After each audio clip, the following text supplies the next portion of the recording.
Hello students, today we'll look into the lesson of news photography.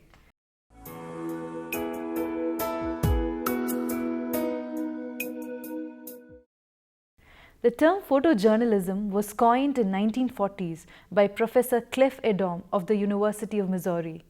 Photography is a personal and fascinating subject. We take pictures to express our feelings about people, nature, and the world around us. The purpose of taking photos is to please oneself and to communicate to a small circle of friends and family. Sometimes people take it as a hobby and some others as a profession.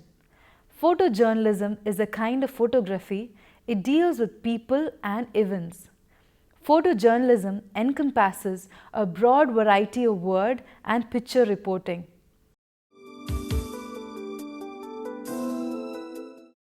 Get in close. Photos will often be published on low-quality newsprint, focus on a single, frame-filling center of interest, not more than 2 or 3 people, not more than a few objects with a clean, contrasting background. If you cannot get in close, crop ruthlessly, which destroy the entire image. Find unusual angles. Good photojournalists are always moving to take photographs so that it will cover the whole situation or image. Get indents. All subjects easily identifiable must be named. Most editors will reject photos without indents. Ask and write it in your reporter's notebook. Burn pixels. Take more number of photos of the situation or function so that it is easy to pick the good pictures. Avoid obvious posing. Try to make the scene appear natural. Photojournalism aims to cover people doing things, not people posing. Add light, but don't make it obvious. Available light is ideal. In some cases, light comes from ugly angles or is so weak you cannot even get close to stopping the action. You need to control the color balance of bright green fluorescent or difficult combinations of artificial and natural light. A good photojournalist carefully analyzes the light falling on their subject and find an angle which best enhances the scene. Go beyond the cliché. An overused statement. Take photographs of unusual scenes. Look for interesting actions which are not taken by others but should be eye-catching to the public. Focus faithfully, stay steady. The photographers should focus properly on the scene to be shot. A blurred photos or many slight fuzziness will be enhanced by poor quality paper and fast reproduction. Dump poorly exposed photos. Expose the camera carefully and correctly. Do not use poorly exposed photos for publication. Have guts. Photojournalists should be more open-minded, daring to approach the people to take photographs, note down their names, and should possess a press pass to take close-up of sports actions, etc.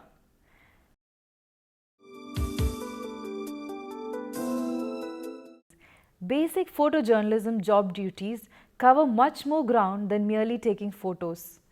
In addition to taking news photos, a journalist may be responsible for brainstorming news ideas with journalists, consulting with photo editors, developing film, editing photos, scheduling photo sessions, writing the photo caption.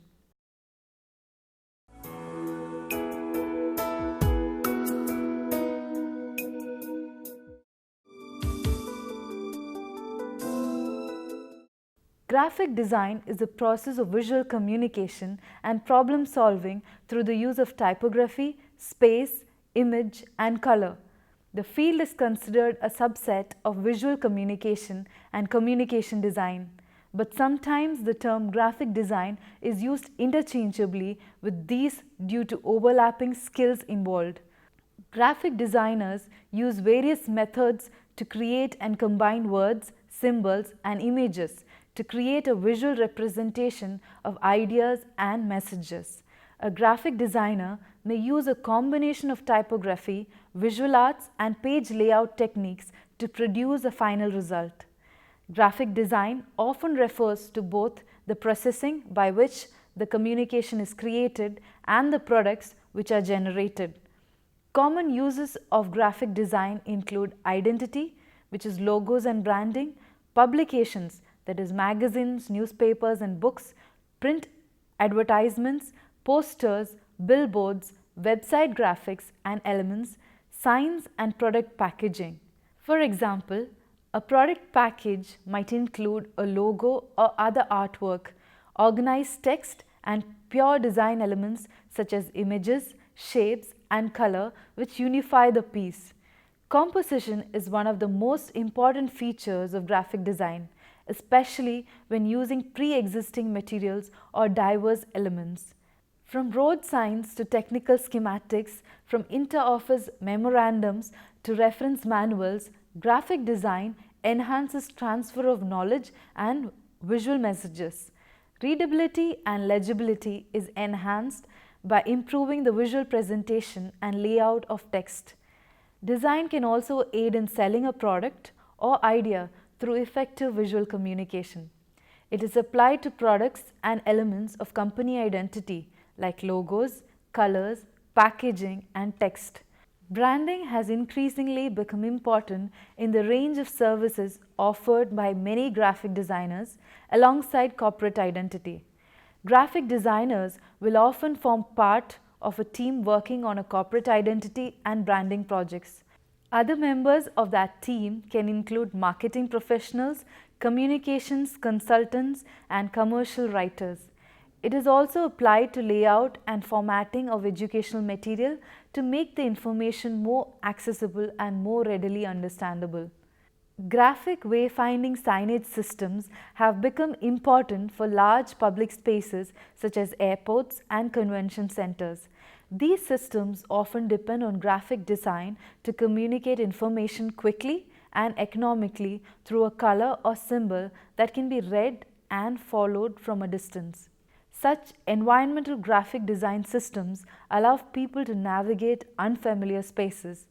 Graphic design is applied in the entertainment industry in decoration, scenery, and visual storytelling.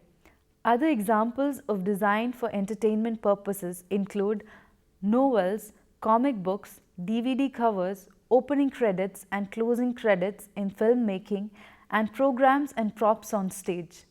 This could also include artwork used for t-shirts and other items screen printed for sale. From scientific journals to news reporting, the presentation of opinion and facts is often improved with graphics and thoughtful compositions of visual information known as information design. Newspapers, magazines, blogs, television and film documentaries may use graphic design to inform and entertain. With the advent of the web, information designers with experience in interactive tools such as Adobe Flash are increasingly being used to illustrate the background to news stories. Methods of printing. A printing process describes a method adopted by a system to transfer the image onto a substrate or material. This also means that a printing system will have a medium that carries the image in the first place before it enables the process of reproduction.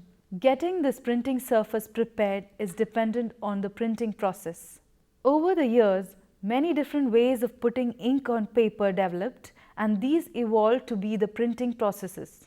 The mechanics adopted under different systems are so different that they cater to specific application in the market. The first ever press was a letterpress. It basically uses stamp to grab ink and place it on the paper or other material. Think of a typewriter, but doing whole pages in one press.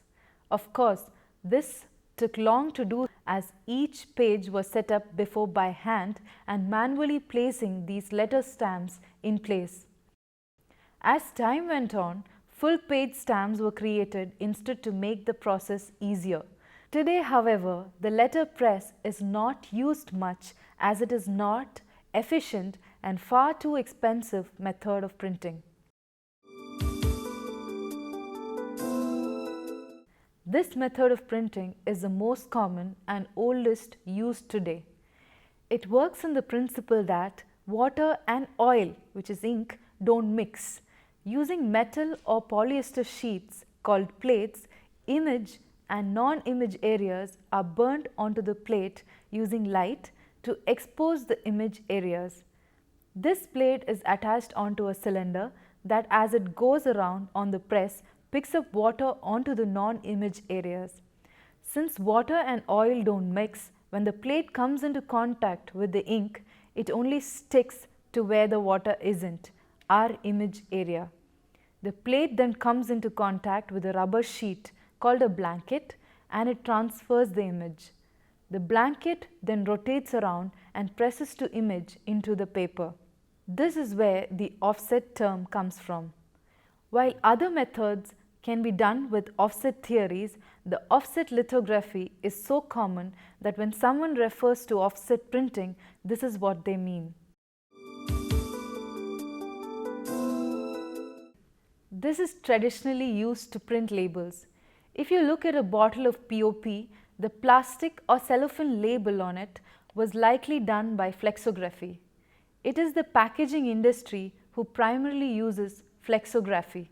The idea behind flexography is similar to a letterpress, where it uses a stamp, but this one is created with rubber etched with tiny grooves that pick up ink. The rubber stamp or plate wrapped around a cylinder which rotates and picks up ink from a reservoir, then presses it into the printing material. This is often done on plastics, tissues, labels, stickers and cardboard.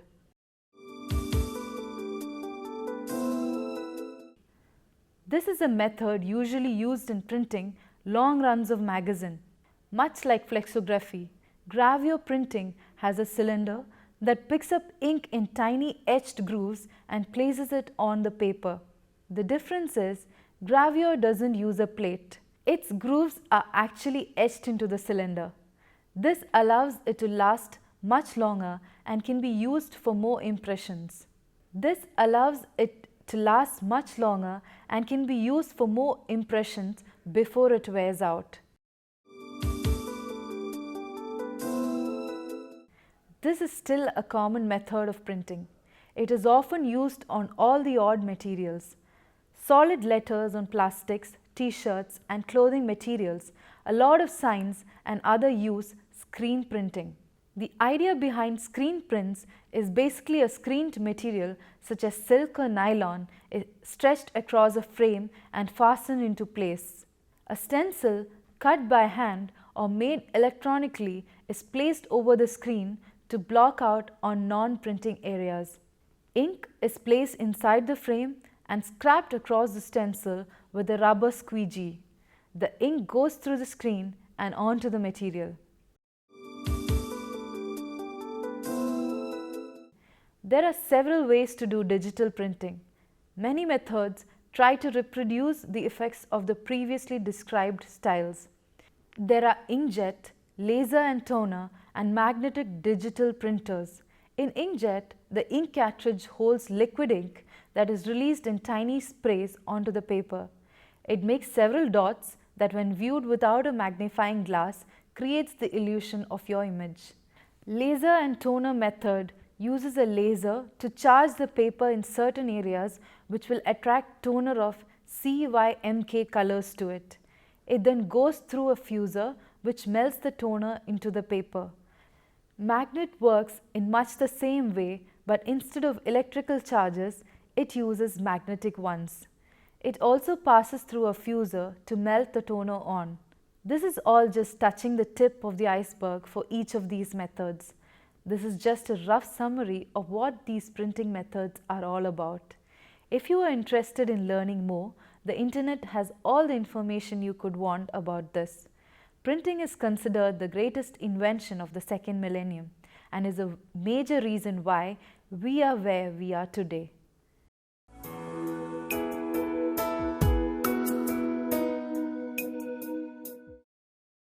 There are several miscellaneous issues that photojournalists regularly face that do not fit into the neat and ordered categories of victims of violence, rights to privacy, and picture manipulations.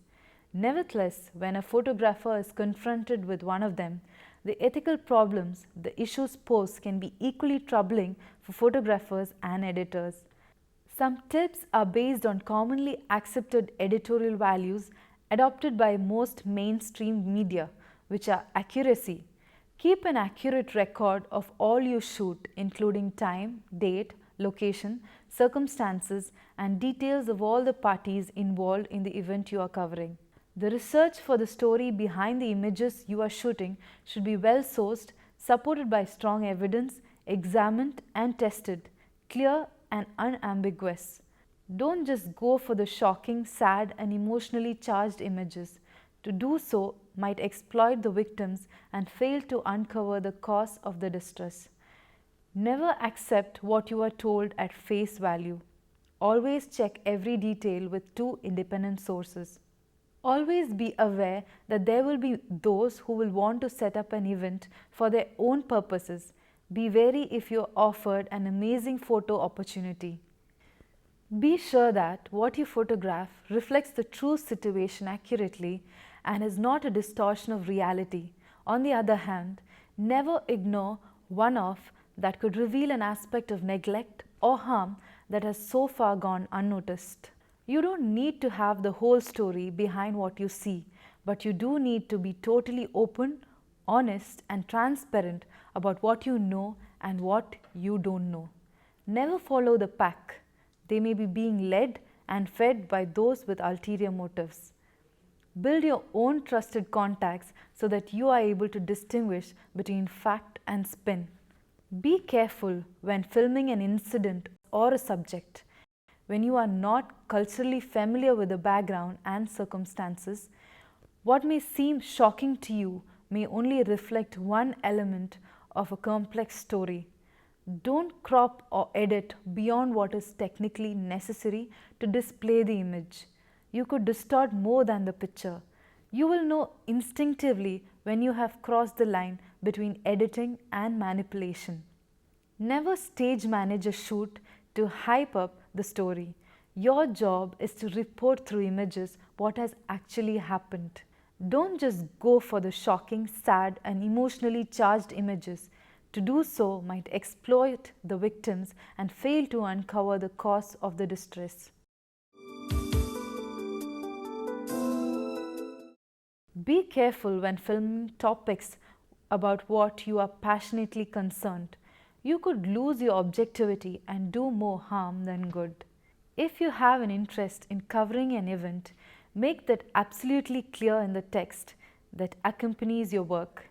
Aim to offer all sides of the story in context and in a way that enables the audience to reach a reasoned and informed conclusion. Your only motivation should be to inform the public debate and shine a light on wrongdoing and abuse. Being impartial and objective means not being prejudiced but being fair and balanced. Be sure to recognize when you are getting carried away. Always rise above your own personal perspective and try to see a story from other points of view. Otherwise, your work is likely to be one-sided and limited in scope value. Ensure that you reflect a wide range of opinions through your camera lens, and be prepared to explore conflicting views so that no significant point of view is left out. Be careful when filming topics about which you are passionately concerned. You could lose your objectivity and do more harm than good. Do not be afraid of offending if the information you are covering is in the public interest. Avoid gratuitous imagery that shocks rather than enhances the understanding of the audience. You are not there to sensationalize or impress. Do not be afraid of offending if the information you are covering is in the public interest. Respect a person's privacy, especially the vulnerable. Their situation should not be seen as a rung on your career ladder. Ensure that those you are filming are aware of how and where the images are going to be used. If they are to be used online as well as in print or broadcast, ensure that those being filmed Understand that the images will be searchable forever. Respect a person's privacy, especially the vulnerable. Their situation should not be seen as a rug on your career ladder. Never expose someone to ridicule and humiliation. They have to live with the fallout the photograph will bring, whereas you may have moved on to the next story and suffer no consequences. Always remember, you are working as a video or photojournalist to inform the public debate, not for your own glory or to try to make yourself look good. Never expose a subject to danger in order to improve the shot. Take what is natural, warts and all. Never take payment, promises or favors in return for covering an event in a certain way or submitting a photograph that serves a cause. Never expose a subject to danger in order to improve the shot. Take what is natural, warts and all. Since a picture or visual presentation of news creates a stronger and more lasting impression on the readers and viewers than mere words, photojournalists and other visual news producers have to be a lot more responsible and careful in the discharge of their duties. They must therefore ensure that, in keeping with the high standards of journalism, their presentations are always in public interest, fair, accurate, unbiased, sober and decent. Adherence to the do's and don'ts will surely help them self-regulate their conduct and maintain their professional integrity and high standards. Images should be accurate and comprehensive, and the subjects will be presented in proper context. All subjects should be treated with respect and dignity. Special consideration is given to vulnerable subjects, and victims of crime or tragedy be treated compassionately. Private grief is intruded only when the public has an overriding and justifiable interest in sharing or viewing it. While editing a visual, the maintenance of the integrity of the content and context of the photographic images should be ensured. Images should not be manipulated, neither should there be addition or alteration in sound in any way that can mislead viewers or misrepresent subjects.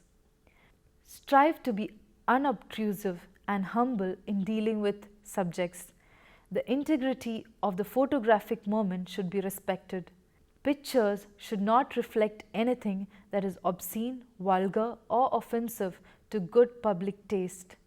Strive to ensure that the public's business is conducted in public. Defend the rights of access for all journalists. Strive for total and unrestricted access to subjects and recommend alternatives to shallow or rushed opportunities.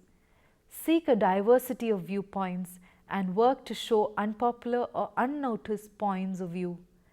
Strive by example and influence to maintain the spirit and high standards expressed in this code.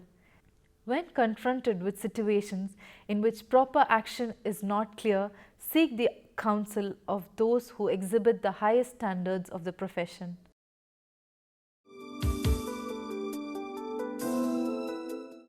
Now we move on to the don'ts.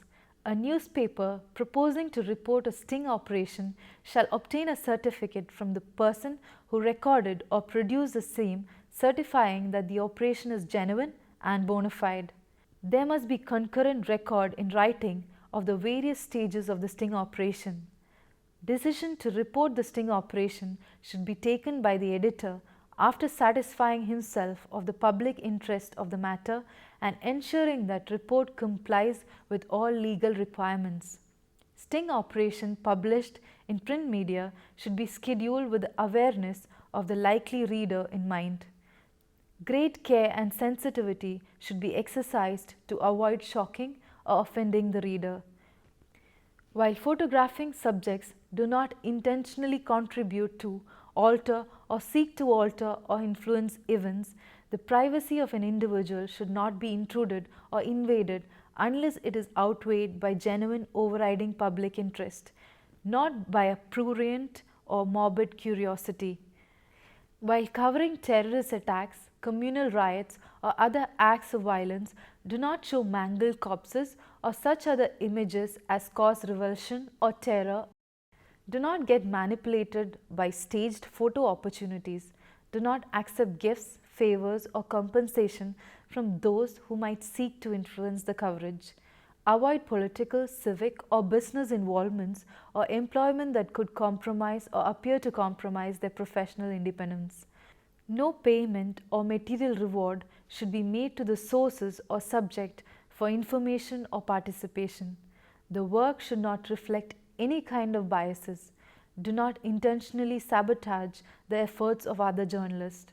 The use of photography as a way of reporting news did not become widespread until the advent of smaller, more portable cameras that used an enlargeable film negative to record images. The introduction of the 35mm Leica camera in 1925 made it possible for photographers to move with the action, take multiple shots of events as they were unfolding, as well as be more able to create a narrative through their photographs alone. Since the 1960s, motor drives, electronic flash, autofocus, better lenses, and other camera enhancements have made picture taking easier. New digital cameras free photojournalists from the limitation of film roll length. Although the number depends on the amount of megapixels the camera contains, whether one's shooting mode is JPG or RAW, and what size of memory card one is using. It is possible to store thousands of images on a single memory card. There is some concern by news photographers that the profession of photojournalism as it is known today could change to such a degree that it is unrecognizable as image capturing technology naturally progresses. Citizen journalism and the increase in user contribution and submission of amateur photos to news sites are becoming increasingly widespread. Citizen journalism has become more popular with the development and availability of more powerful cameras and equipment. This makes each individual who owns a camera or camera phone aware of their own surroundings, capturing the moment and publishing them online. Photographs are a testament to what has happened in the past and present, capable of making people aware of events and situations which are happening in other places. Photojournalists document events, helping communities connect with one another. Even years after the event is over, people will remember the event and the emotions involved with just seeing a single photograph. That brings us to the end of the lesson on news photography. Any questions? Yes, ma'am. I'm Saujanya. I have a question. What is red eye effect? That's a good question. The appearance of red eyes in pictures, known as the red eye effect, occurs when a camera captures light reflecting from the retina at the back of your subject's eye when a flash is used at night and in dim lighting. Red eyes in photos are normal, but there are ways you can avoid the dreaded devil eyes. Eyes look red in photos due to the rich blood supply of the choroid, a layer of connective tissue at the back of the eye that nourishes the retina and gives its normal red color. Hope that answers your question. Any further questions? So that brings us to the end of this lesson on news photography. Hope you have all understood and would go back and read and learn more. Thank you.